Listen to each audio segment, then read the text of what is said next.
Hello guys, and welcome back to my channel.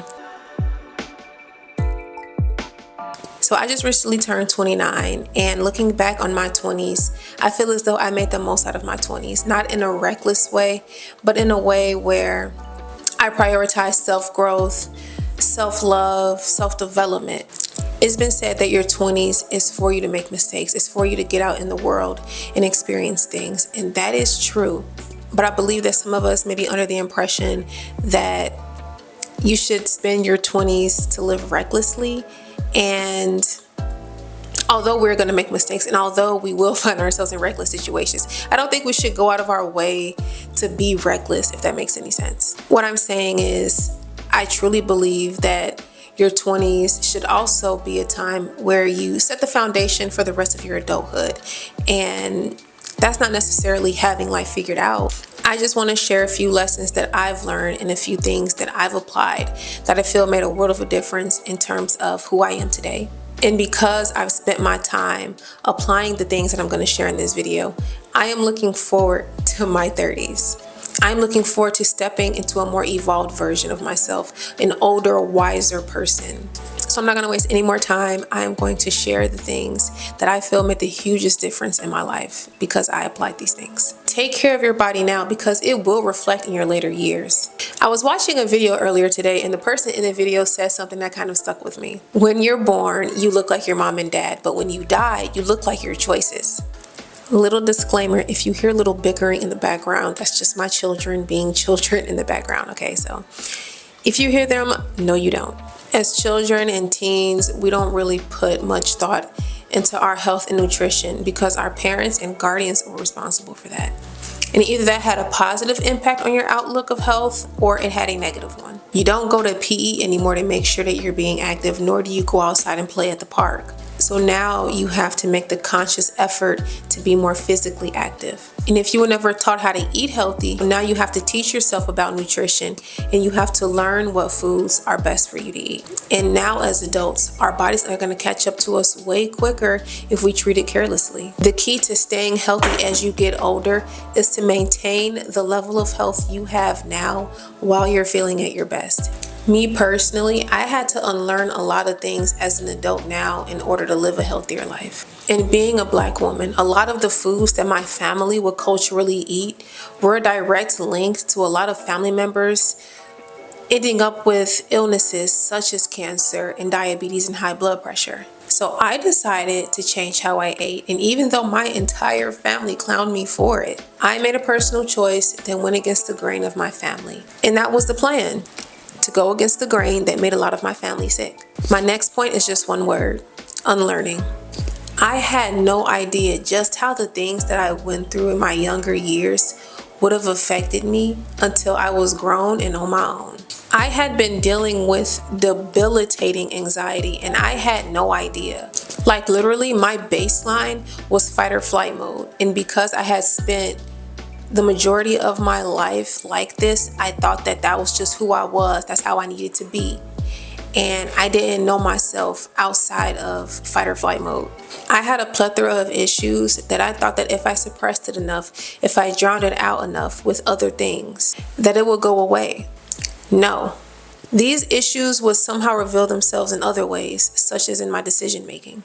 As an adult, my response to conflict will reflect the unhealed little girl who did not like confrontation. We cannot expect to fully step into ourselves without first chipping away at the hard exterior that we build over time in order to protect ourselves. It's like you've trapped yourself and now you can't grow. In order for me to learn the new things that I needed to learn to better myself, I had to first unlearn a lot of things.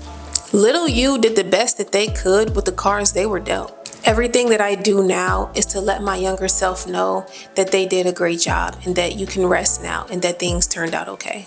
And whether you have the self-awareness to acknowledge this or not, you carry these things with you. So it's important that you work on that anger problem.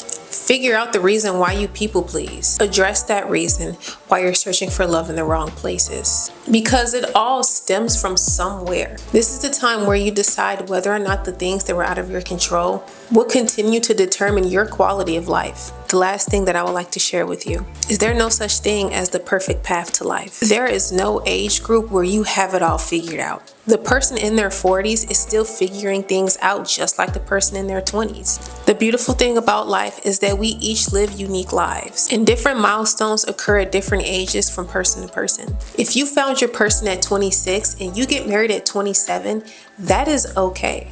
If you are 32 with no kids, that's okay. If you're divorced, that's okay as well. We are all experiencing life at our own pace. There's this endless and, might I add, pointless debate about the value of an individual, about how much value an individual has based on the things that they have or haven't done in their life. For example, the value of a woman being determined by whether or not she's married, at what age she got married, at what age she decided to have kids, if she even has kids, or a man's value being rooted in how much money he makes or the type of career he has, and everyone's worth being determined by their appearance or how they look. Like, all of it is just very shallow, very surface level, and you decide your worth. However order you choose to do things in your life, that is completely up to you, and however you choose to do it should not be determined by the next person.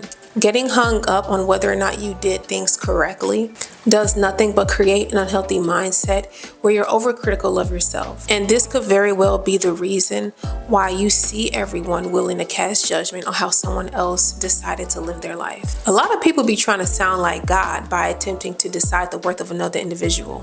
Now, I don't like that.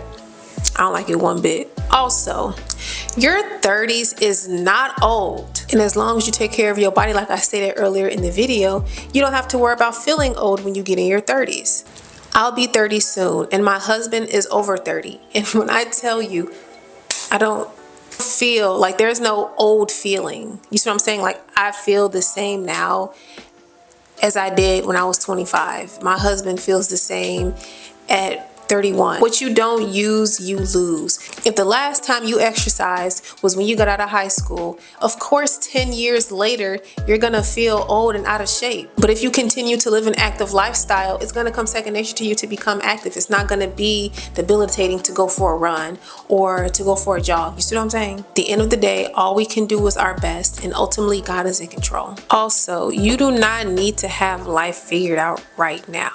You don't need to have life figured out by the time you're 30 either. And this was something I had to realize. I really thought I needed to have a house built from the ground up. I had to have I feel like I had to have all of these things figured out by the time I reached my 30s. And I started to kind of neglect all of the work that I had done, all of the internal work that I've done. I had a pretty traumatic upbringing, so I had a lot of internal work that I needed to do, and I did a good amount of it in my 20s. And so now I can move forward with my life much happier, much more put together. I have been able to build a meaningful life and meaningful relationships because, like I said, I did the internal work.